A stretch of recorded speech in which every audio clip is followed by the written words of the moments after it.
তোমাদেরকে এই চ্যানেলে আরেকবার স্বাগত জানাচ্ছি। আজকে আমরা শুরু করছি ক্লাস 10-এর উপপাদ্য 34 123 নম্বর পৃষ্ঠায় আছে, সেটা নিয়ে আমরা আজকে বিস্তারিত আলোচনা করছি। দেখো 34 নম্বর উপপাদ্যটিতে আছে কোনো বৃত্তের একটি বৃত্তচাপের দ্বারা গঠিত সম্মুখ কেন্দ্রস্থ কোণ ওই চাপের দ্বারা গঠিত যে কোনো বৃত্তস্থ কোণের দ্বিগুণ হবে। তাহলে দেখো তোমাদের বইতে 4টি ছবি আছে, আমি 4টি ছবি আঁকিনি, আমি এখানে 2টি ছবি এঁকেছি। আশা করছি যে 2টি ছবি আঁকলেই তোমাদের হবে। দেখো এইখানে হচ্ছে কোনো বৃত্তের একটি বৃত্তচাপের দ্বারা গঠিত সম্মুখ কেন্দ্রস্থ কোণ, তাহলে এইটা হচ্ছে এপিবি বৃত্তচাপের উপর এ ও বি হচ্ছে কেন্দ্রস্থ কোণ, এই কোণটা হচ্ছে কেন্দ্রস্থ কোণ, আর এ সি বি হচ্ছে মানে বৃত্তস্থ কোণ। আবার তাকাও যে এইখানে যে ছবিটা এঁকেছি 2 নম্বরের যে ছবিটা এঁকেছি, 2 নম্বরের ছবি, এটা হচ্ছে 1 নম্বর চিত্র। তাহলে দেখো এপিবি বৃত্তচাপের উপর এ ও বি হচ্ছে কেন্দ্রস্থ কোণ এবং এ সি বি হচ্ছে বৃত্তস্থ কোণ। এই হচ্ছে আমাদের অঙ্কটা দেওয়া আছে। এইবার আমরা অঙ্কটা নিয়ে মানে উপপাদ্যটা দেওয়া আছে, উপপাদ্যটা নিয়ে এবার আলোচনা করছি। প্রথমে হবে শিকার। শিকার কি লিখবো? শিকার বা প্রদত্ত যাই লেখো, ও কেন্দ্রীয় বৃত্তের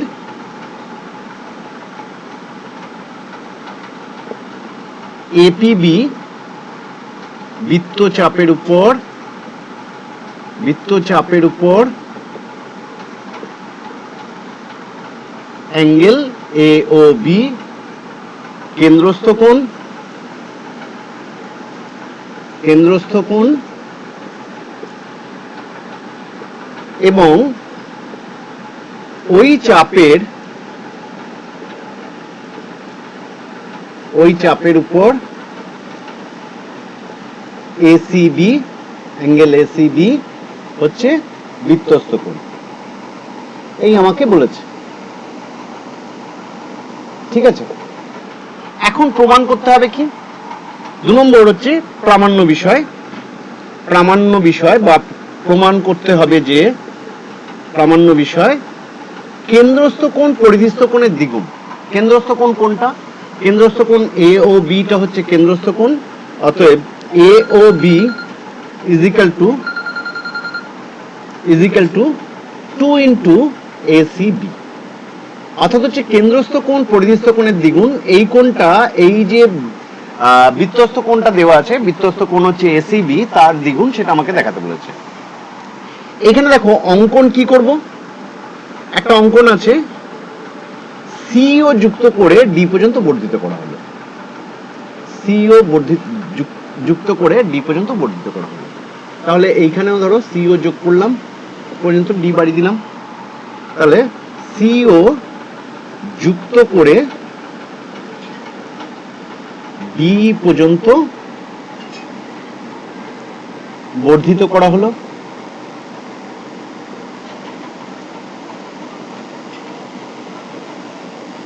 কি বোঝা গেছে? তাহলে ফার্স্টে কি বলেছে, আবার এইটুকুনি পড়ে নি, যে আমাকে বলেছে দেখো কোনো বৃত্তের একটি বৃত্তচাপের দ্বারা গঠিত সম্মুখ কেন্দ্রস্থ কোণ ওই চাপের দ্বারা গঠিত যে কোনো বৃত্তাংশ কোণের দ্বিগুণ হবে। অর্থাৎ হচ্ছে এই যে একটা বৃত্তচাপ, এই ছবিটা নানা রকম ভাবে আঁকতে পারি। যেমন ধরো বইতে আছে এরকম ভাবে একটা আছে অর্ধবৃত্ত কোণ, এই যে সম্মুখ কোণটা হচ্ছে এইটা, কেন্দ্রস্থ কোণটা হচ্ছে এ ও বি, এরকম ভাবে দিয়েছে, দেখবে এটা হচ্ছে 2 নম্বর ছবি আছে, একই ব্যাপার, তাই জন্য আমি আর আঁকিনি। তাহলে এটা হচ্ছে অর্ধবৃত্তস্থ কোণ আকারে দেওয়া আছে। আবার দেখো এইখানে এইরকম ভাবে ছবি হতে পারে। আবার বৃত্তচাপের দৈর্ঘ্যটা যত বড় হবে সেই বুঝে আমাদের 4 রকমের ছবি হতে পারে, সেইটা নিয়ে আমরা আলোচনা এখন করছি। এখন দেখো আমরা চলে যাচ্ছি প্রমাণ। দেখো প্রমাণ কি করব। দেখো ফার্স্টে ভালোভাবে দেখছি যে এই যে ত্রিভুজটা আছে, এই ত্রিভুজটার কথা যদি ভাবি, ত্রিভুজ এ ও সি এর 1 নম্বর হচ্ছে এ ও সমান সমান ও সি, এইটা সমান সমান এইটা। কেন? একই বৃত্তের ব্যাসার্ধ বলে, কারণ হচ্ছে একই বৃত্তের ব্যাসার্ধ। তাই একই বৃত্তের ব্যাসার্ধ তাই সমান। তাহলে দেখো আমরা জানি, দেখো এই যে ছবিটা যদি এরকম ভাবে এঁকে নিই, তাহলে এইখানে ছবিটা হলো, দেখো এইটুকুনি ছবি আঁকছি, সি এ আর এটা হচ্ছে ও, এই দুটো সমান, তার মানে কি হবে এই দুটো কোণ সমান, তাই তো? আমরা জানি কি সমদ্বিবাহু ত্রিভুজের বিপরীত কোণগুলি পরস্পর সমান হয়, তাহলে এই কোণটা আর এই কোণটা সমান হবে, তাহলে এ সি ও, অতএব A C O is equal to কি হবে, O A C is equal to O A C হয়েছে। আবার দেখো, আবার দেখছি, ভালোভাবে দেখছি, খেয়াল করলে দেখতে পাবো যে আমরা এই ত্রিভুজের, আমরা আবার আরেকটা জিনিস জানি, এই ধরো একটা ত্রিভুজের কোনো একটা বাহুকে যদি এক্সটেন্ড করা হয় অর্থাৎ হচ্ছে বাড়ানো হয়, বর্ধিত করা হয়, তাহলে যে বহিস্থ কোণটা উৎপন্ন হয় সেইটা বিপরীত অন্তস্থ কোণদ্বয়ের সমষ্টির সমান, তাই নাকি? সেটা হচ্ছে বিপরীত অন্তস্থ কোণদ্বয়ের সমষ্টির সমান। এইবার দেখো যে এইখানে আমাদের হচ্ছে কি, এইখানে হচ্ছে কি ত্রিভুজ এওসি এর, ত্রিভুজ এওসি এর সিও কে ডি পর্যন্ত বর্ধিত করা হয়েছে, ডি পর্যন্ত বর্ধিত করা হয়েছে,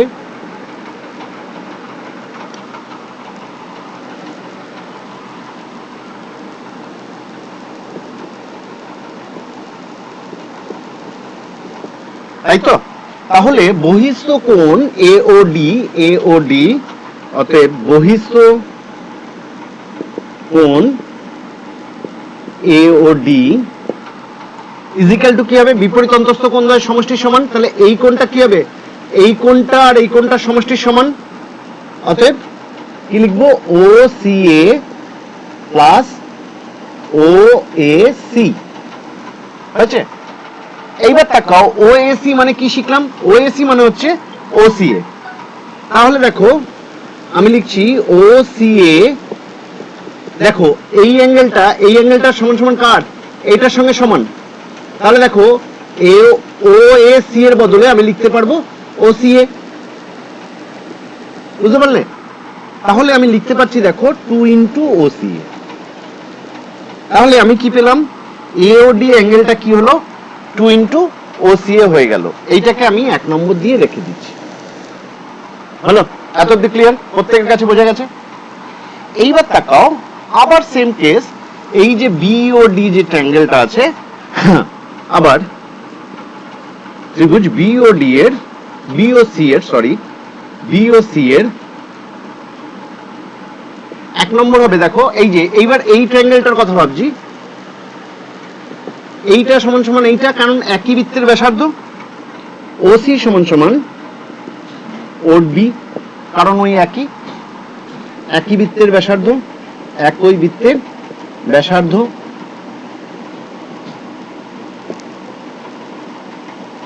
হলো? এইবার তাকাও, অতএব কি হচ্ছে দেখো, অতএব কোন দুটো কোণ সমান হবে, এই কোণটা আর এই কোণটা সমান হবে, তাই নাকি? তাহলে এর নাম কি, এটা হচ্ছে B, O C B is equal to O B C হচ্ছে। আবার ত্রিভুজ বিওসি এর সিও বাহুকে ডি পর্যন্ত বর্ধিত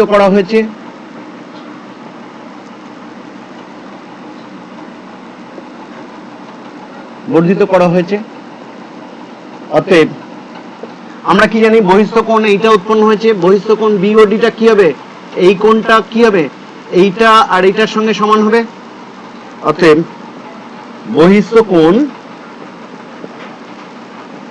বিওডি ইজ ইকুয়াল টু কি হবে বলো, ওসিবি প্লাস ওবিসি।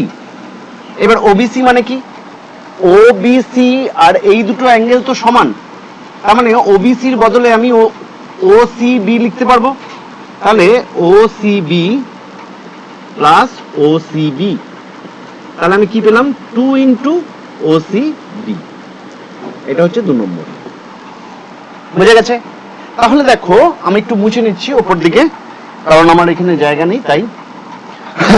তাহলে দেখো 1 নম্বর থেকে আমি কি পেলাম, 1 নম্বর থেকে পেলাম এওডিটা হচ্ছে, এই যে এওডি অ্যাঙ্গেলটা হচ্ছে, এই যে এওডি অ্যাঙ্গেলটা হচ্ছে কি, এটার ডাবল, এই অ্যাঙ্গেলটার ডাবল। তাহলে এওডি অ্যাঙ্গেল এওডি কি পেলাম, 2 ইন্টু ওসিএ, ওসিএ। আবার 2 নম্বর থেকে কি পেলাম, বিওডি, বিওডি অ্যাঙ্গেলটা হচ্ছে কি, বিওডি হচ্ছে 2 ইন্টু ওসিবি, এটা 2 নম্বর। তাহলে দেখো তো 1 আর 2 যোগ করে দিচ্ছি 1 নম্বর ছবি অনুসারে।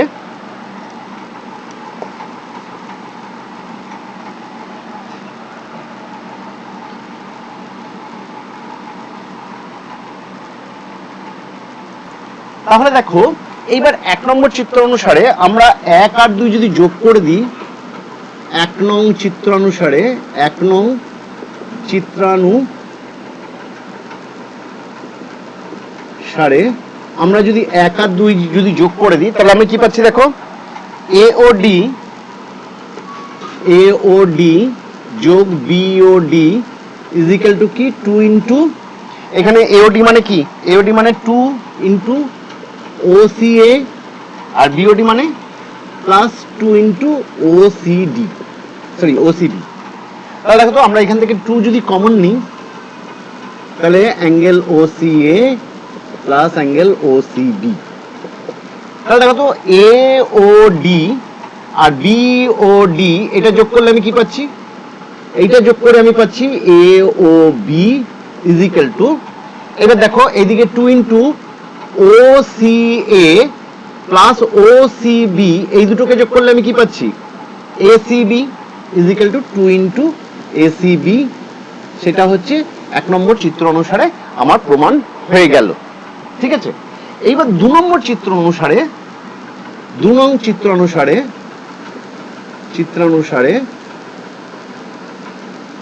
দেখো এওডি মানে কোনটা, এওডি মানে হচ্ছে এইটা, আর বিওডি মিন্স হচ্ছে, বিওডি মিন্স হচ্ছে এইটা, বিওডি হচ্ছে এইটা, আর এওডি মানে হচ্ছে এইটা।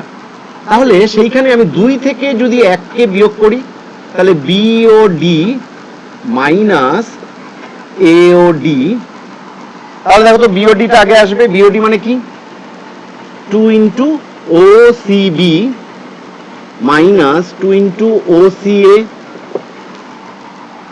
হলো, তাহলে দেখো এইখান থেকে আমরা যদি 2 কমন নিই, তাহলে angle OCB minus angle OCA পেলাম। তাহলে দেখো তো ভালোভাবে এবার একটু খেয়াল করো, বিওডি এই যে ডি ছিল, এইখান থেকে আমি এইটুকুনি বাদ দিয়ে দিচ্ছি, এওডি বাদ দিয়ে দিচ্ছি, এইটা বাদ দিয়ে দিচ্ছি, তাহলে কি পড়ে থাকছে, এইটা না, তাহলে অ্যাঙ্গেল এওবি, এইটা মানে কি, অ্যাঙ্গেল এওবি। আর এখানে ওসিবি, ওসিবি এই যে পুরো, এই যে এইদিকে তাকাও, ওসিবি, এই যে ওসিবি থেকে আমি ওসিএ এটা বাদ দিচ্ছি, তাহলে কি পড়ে থাকবে দেখো তো ভালোভাবে, একটু বড় ছবিটা বড় করে আঁকি। এই যে ওসিবি হচ্ছে এইটা, আর ওসিএ হচ্ছে এইটা, এসিএ হচ্ছে এইটা। আচ্ছা, আরেকবার একটু ছবিটা এঁকে নিলে তোমাদের কাছে ক্লিয়ার হবে। তাহলে এইটা পাচ্ছি, দেখো ছবিটা আরেকবার দেখিয়ে দিচ্ছি, বিও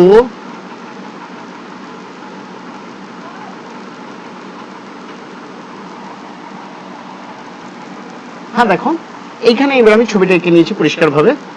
এইখানে দেখো ফার্স্টে কি আছে, ওসিবি, ওসিবি মানে পুরো অ্যাঙ্গেলটা, তার থেকে বাদ যাচ্ছে কি ওসিএ, ওসিএ এইটা বাদ চলে যাচ্ছে, তাহলে পড়ে থাকছে কোনটুকুনি, এইটুকুনি না, এটার নাম কি এসিবি।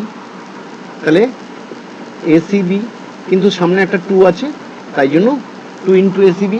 তাহলে দেখো আমরা যেরকম ভাবেই প্রমাণ করি না কেন, আমাদের প্রমাণ হয়ে যাচ্ছে যে কেন্দ্রস্থ কোণ, এইটা হচ্ছে কেন্দ্রস্থ কোণ ইজ ইকুয়াল টু, এইটা হচ্ছে বৃত্তস্থ কোণ, বৃত্তস্থ কোণের দ্বিগুণ।